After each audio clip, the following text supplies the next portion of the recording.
प्रभु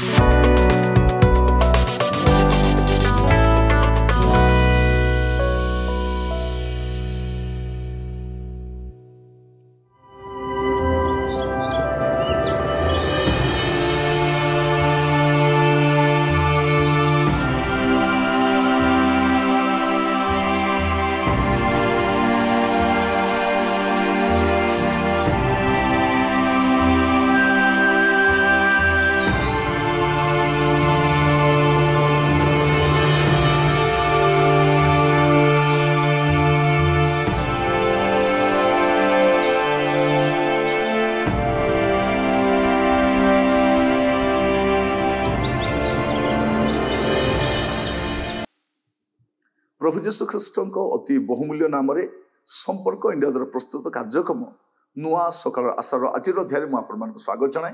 प्रभु आपण मान प्रत्येक को बाहुल्य रूप आशीर्वाद करूँ। आज जो प्रसंग आलोचना करबा आलोच्य प्रसंग होछि विफलतार प्रतिकार। विफलतार प्रतिकार, प्रत्येक विफलतार प्रतिकार अछि। आपण जीवन में जेते जेते स्थान विफल होती से पुणी उठी पारे। आपन जहाँ क्षति होती पुनर्बार फेरी पाई पारे, तार प्रतिकार अच्छी। अनेक लोग विफलतार शिकार होगी भावुंट आ मुझे भी सफल हो पारे। प्रिय भाई भौणी माने विफलता आमको सफलता आड़ को कढ़े नहीं था। प्रभु जीशु ख्रीष्ट को शिष्य माने जीशु सहित थिले, ता पूर्वर विफल होते जीशु पुनरुत्थित होला परे जीशु को बिना से माने तले समुद्र कूल को जाउछंती माछ धरिबा पई। आपण देखिबे जोहन तार 21 पर्व 2 पद, सिमोन पीतर, थोमा जहाँ को दिदुम कहती, गालिलीर काना निवासी नेथनिएल, जेबदी को पुत्र माने और तांको शिष्य मान मध्य आउ 2 जन एकत्र थिले। माने टोटाली टिके जन थिले 7 जन थिले। ए 7 जन मिसिकी शिष्य माने 7 जन मिसिकी माछ धरिबा को जाइछंती। राति सारा से माने समुद्र को अंडाली पकाउछंती, किछि मिलिबार नै। पूरा एपटे जाल सेपटे जाल पकई पकई माने पूरा नेहुरा ही किछि धरि ना। 3 पद लेखा जाउची आ से राति रे किछि धरि पारिले नै। किंतु आमे देखु 6 पद रे परिस्थिति विपरीत आछि, भिन्न होची सेठी। से समान कहले नौकार डाहण पाखरे जाल पकाओ आ तुमे माने पाइबो। सेथिरे से माने जाल पकाइले आ एते माछ पड़िला जे से माने ताहा टाणी पारिले नै। एठी विफलतार प्रतिकार देखु। विफलता हिची राति सारा परिश्रम कर जणे चेष्टा नै 7 जण प्रोफेशनल माछ धराली माने किछि धरि पारना। गोटे छोट माछ तो आसीबा कथा, अल्प तो धरिबा कथा, किछि धरि ना। बेले बेले आपण एकुटिया चेष्टा करी बेले बेले अन्य मान को सहाय्य लड़ी मध्य आपण कौन करिथिबे किछि पाई नथिबे। विफलतार प्रतिकार केतेले हबो जतले प्रभु जीशुंकर सहाय्य लड़िबे, प्रभु जीशु कहिबा कथा मानिबे। लेखा जाउची डाहाण पाखरे जाल पकाओ, डाहाण पाखरे जाल पकाओ आ तुमे माने पाइबो, तुमे माने पाइबो।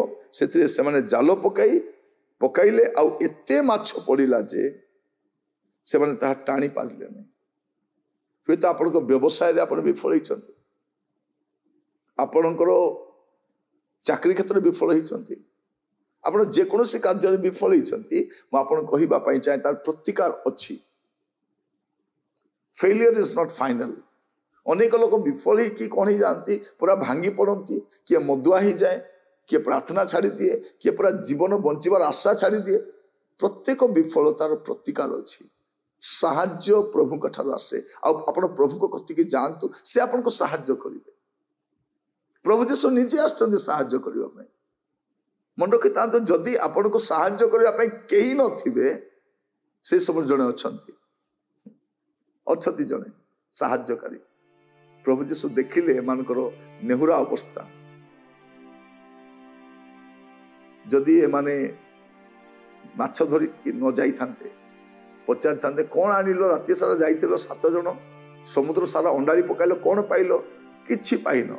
कौन कही था से माने लोक मान कही तुम जीशु को सांगरे थिलो परा এই কেতে দিন নাহাନ୍ତି ସେ ଥିଲ ପରା ନାହିଁ ଆପଣ ପୂର୍ବ ଅନୁଭୂତିରେ ଏବେ ଆଶୀର୍ବାଦ ପାଇପାରିବେନି। ଆପଣ ଯୀଶୁଙ୍କ ସହିତ ଚାଲୁଥିଲେ, ଯୀଶୁଙ୍କ ସହିତ ବସୁଥିଲେ, ଯୀଶୁଙ୍କ ସହିତ ରହୁଥିଲେ, କିନ୍ତୁ ବର୍ତ୍ତମାନ ଯଦି ଯୀଶୁଙ୍କ ସହିତ ନାହାନ୍ତି ବିଫଳତାର ଶିକାର ହେବେ ଆପଣ। ପୁଣି ଥରେ ତାଙ୍କ ସହଭାଗିତାକୁ ଫେରି ଆସିଲେ, ପୁଣି ଥରେ ତାଙ୍କ ସଙ୍ଗତିକୁ ଆସିଲେ, ପୁଣି ଥରେ ତାଙ୍କ ରୋଗକୁ ଶୁଣିବେ, ଆପଣ ପୁଣି ଥରେ ଆପଣ ବିଫଳତାରୁ ଆଗକୁ ଆସିପାରିବେ। ଆପଣଙ୍କ ପୂର୍ବ ଅନୁଭୂତି, ଆପଣଙ୍କ ପୂର୍ବ ଜ୍ଞାନ ଏସବୁ କିଛି କାମ କରିବେନି। ବର୍ତ୍ତମାନ ପ୍ରଭୁଙ୍କ ସହିତ ଅଛନ୍ତି କି ନାହିଁ? ଆପଣଙ୍କ ବିଫଳତାର ପ୍ରତିକାର ହେଇପାରିବ ଯଦି ଯୀଶୁଙ୍କ କଥା ମାନିବେ ଆଉ କାର୍ଯ୍ୟରେ ଅଗ୍ରସର ହେବେ। ପ୍ରଭୁ ଆପଣମାନଙ୍କୁ ଆଶୀର୍ବାଦ କରନ୍ତୁ। ଆସନ୍ତୁ ପ୍ରାର୍ଥନା କରିବା। ଅନୁଗ୍ରହକାରୀ ପିତା ପରମେଶ୍ୱର, ମୁଁ ପ୍ରାର୍ଥନା କରେ ପ୍ରଭୁ ଆମମାନଙ୍କ ଗହଣରେ ଅନେକ ଲୋକ ପ୍ରଭୁ ବିଫଳତାର ଶିକାର ହେଇଛନ୍ତି। ତାର ପ୍ରତିକାର ଜାଣନ୍ତି ନାହିଁ ପ୍ରଭୁ, ବିଫଳ ଭାଙ୍ଗି ପଡ଼ିଛନ୍ତି। ପାରିବାରିକ ଜୀବନରେ ବିଫଳ, କର୍ମକ୍ଷେତ୍ରରେ ବିଫଳ, ଚାକିରୀ କ୍ଷେତ୍ରରେ ବିଫଳ। ପ୍ରଭୁ ସେମାନେ ଯୋଉଠି ହାତ ଦେଇଛନ୍ତି ବିଫଳ ହିଁ ହେଇଛନ୍ତି। ପ୍ରଭୁ ଆଜି ମୁଁ ପ୍ରାର୍ଥନା କରୁଛି ଏ ବିଫଳତାର ପ୍ରତିକାର ଅଛି।